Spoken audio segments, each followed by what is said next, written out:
Pappy's back this week. We've got to work on Freddy the Ford. He's needing a little help, needing a little love, actually.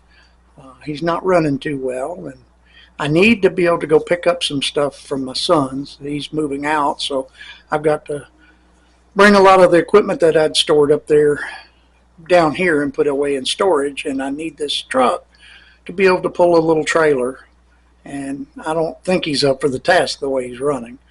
He just needs a tune-up, basically. I went through it pretty extensively when I got it from my son. It had about 94,000 showing on the clock.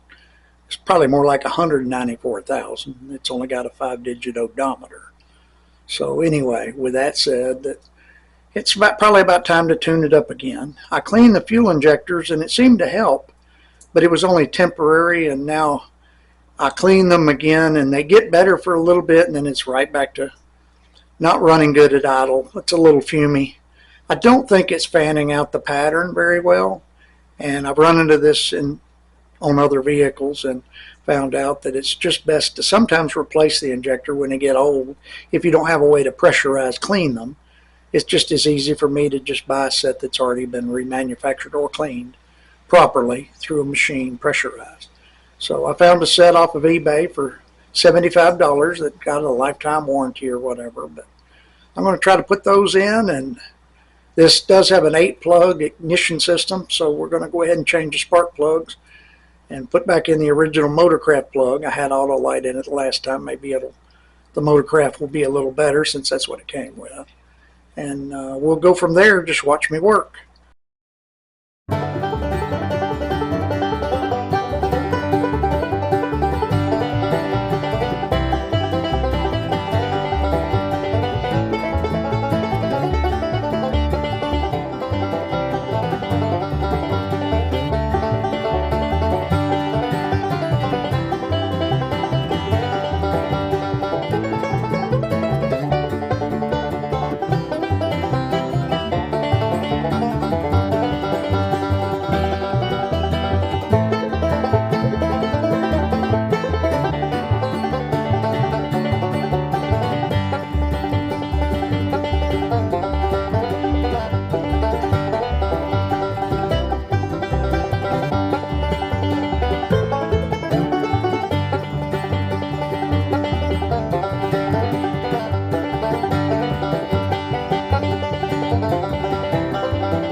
Okay, I got the injectors out.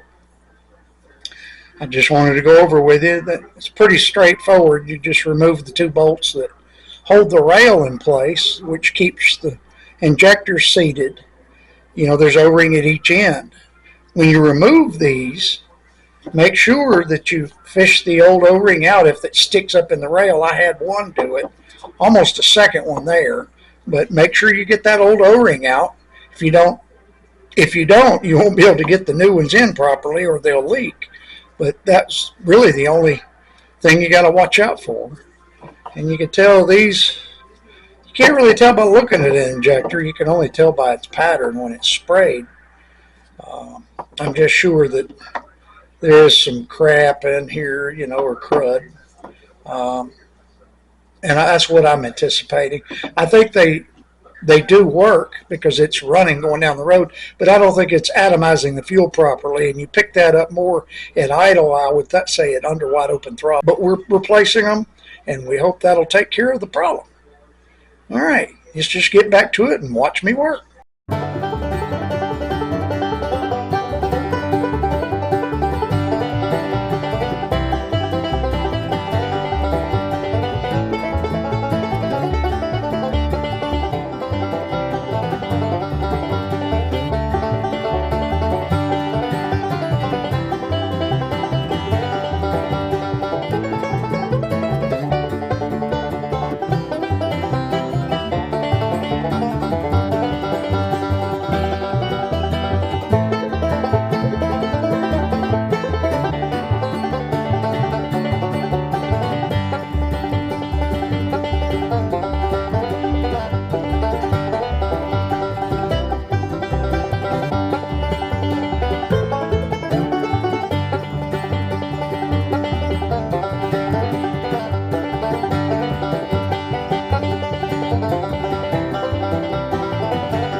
Okay, let's see.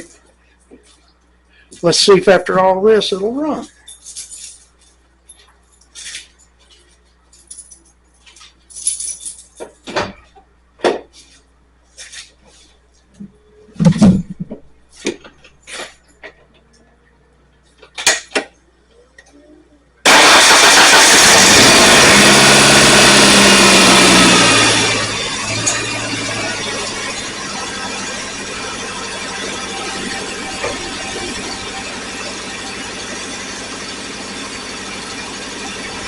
Oh, I didn't put the EGR there.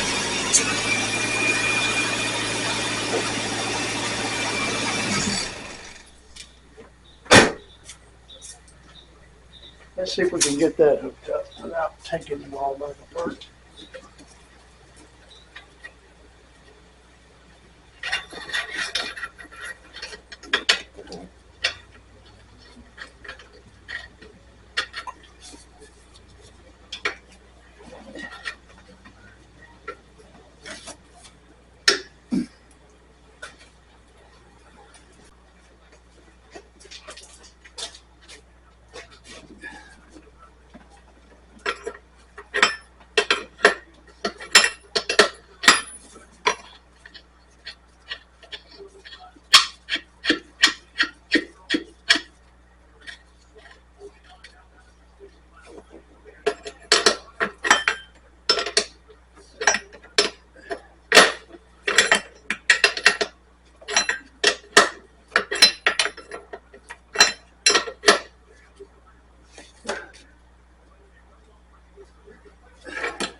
That should be everything.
Well, you can tell it's running better. And can you smell that? No? Well, neither can I. That's good. I don't smell raw fuel. That's what we were trying to take care of. I think my hunch was right. The patterns weren't spraying very good. It was just dripping fuel. Probably dripping it at idle more than it needed, you know, because it was rich. And never set a code for it or anything, but it just, I never liked the fumes. And it seems to be much, much better and running much better. And it starts easier. It doesn't have that lean pop or whatever it had on startup. It starts a lot easier. So I'm going to call that a fix.